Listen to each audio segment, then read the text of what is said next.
জগৎগুরুর নির্দেশে শুদ্ধ আহারে জগৎগুরু স্বরূপ সদ্গুরুরা আবির্ভূত হন।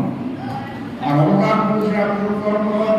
আমরা জানি অবতার স্বয়ং ভগবান ভগবানের স্বরূপ, যারা যুগের প্রয়োজনে একটা বিশেষ প্রয়োজনে যুগের পরিবর্তনের জন্য যখন তার আবির্ভাব অবশ্যই বাধা হয়, তখন ভগবান স্বয়ং এই জন্য বিচার করতে আমরা